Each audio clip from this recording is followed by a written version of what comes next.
Okay, so ready for glycoprotein hormones.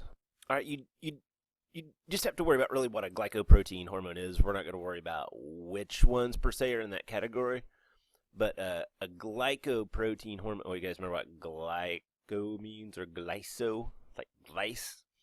Like if someone's got hypoglycemia, like not enough sugar. All right, so a glycoprotein hormone is a protein sugar hybrid, protein carbohydrate hybrid. It's a little bit of both, um, like like FSH and LH. If you don't remember those guys, we're going to mention them here and get at those hormones from we did Anatomy 1 in the reproductive system chapter. I'm pretty sure they're glycoprotein hormones. Okay, so steroid hormones. Hey, check this out. All the steroid hormones are derived from cholesterol. They're made from cholesterol. So therefore, they are. Oops, I forgot to write it. So I was typing in. They're lipids. So put in lipids right there. Now on synthesis here, you guys don't have to write anything. I'm just going to show you guys a picture. Just know that as long as you know they're made from cholesterol, and they're lipids, then good enough. But oh, not that one. Check this out. There's all sorts of hormone names, and I don't know what all these guys are, but here's cholesterol, the mother of all steroids. So it says major pathways in steroid biosynthesis. So you take cholesterol, and we got all these different enzymes in our bodies that'll take cholesterol, and through various middlemen, can make progesterone, like the female sex hormone. But check it out. They can also be converted into then progesterone can be converted into a whole bunch of different stuff, and so can all these other intermediaries. But like over here, there's estrogen and testosterone, so the male and female sex hormones. So if you look at them, check out, they're very similar in structure. Or if you look at progesterone, they're all really similar in structure. Like just right off, just looking at this picture, you can just see there's like a hydrogen there and not there, and there's a hydrogen there and not there. Really similar, and they all look a lot like cholesterol does. So there's all those sex steroids, but if you look down here, you can see there's other pathways you can go through and make, like corticosterone and cortisol, like like in hydrocortisone, like you put on like a bug bite or something like that. It's kind of related to cortisol. Anti-inflammatory drugs will kind of be versions of this a lot of time. And this guy down here, aldosterone, we'll talk about him later. But anyway, they're all really similar to cholesterol because they're all made from it. All right, let's go back over here.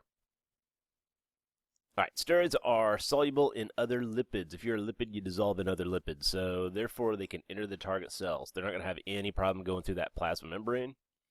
So right here, there's no. Okay, so go over here to note, and write this. Cut. Paste.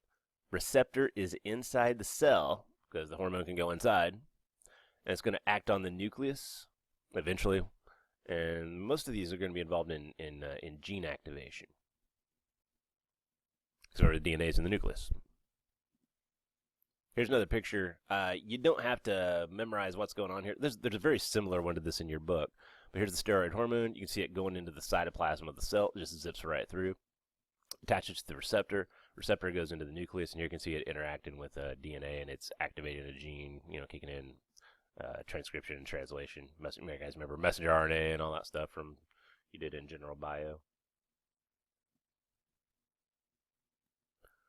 Okay. So what do we, okay, so problem. Steroid hormones are not dissolvable, insoluble in water. And if you can't dissolve in water, then you can't dissolve in blood. If you want to put that there. There you go. Can't dissolve in blood, because blood's, remember, mainly water. So the solution here is going to be to use carrier proteins. And what these guys are going to do is act like a shuttle service for the hormones, for the steroid hormones. So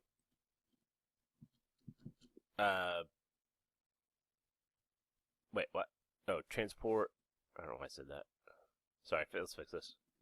Steroids. Oh, steroids. Steroids. All right, there, write that. The solution carry proteins, and these guys are going to transport the steroids through blood to the target tissues, and they'll drop them off there.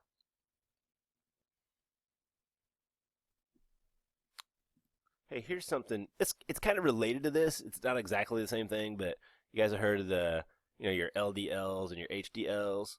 The cholesterol is like the LDL is the bad cholesterol and the HDL is the good cholesterol.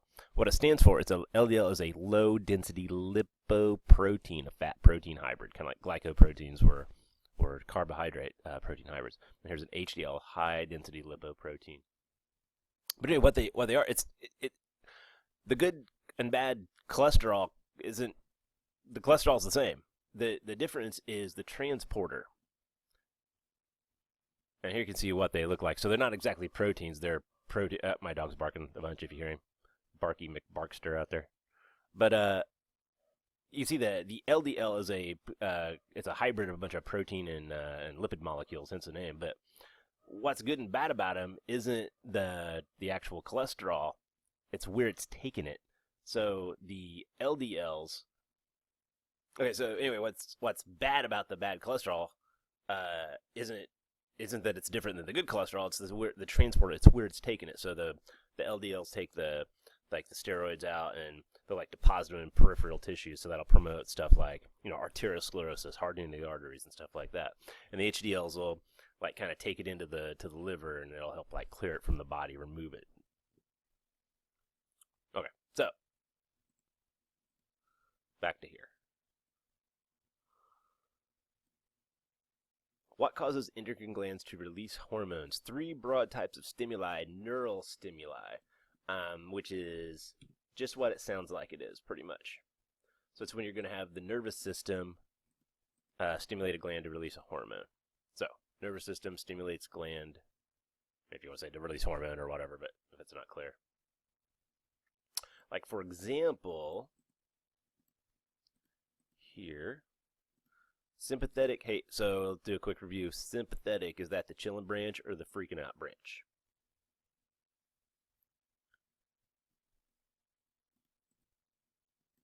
Paste. Freaking out.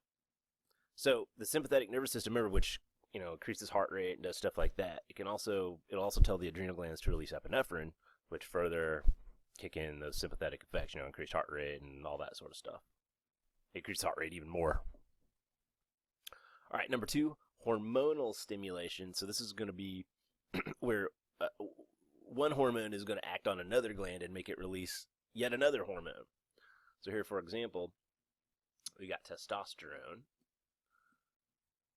So testosterone from the testes. Hold on a second. Hey, I mentioned LH a little while ago.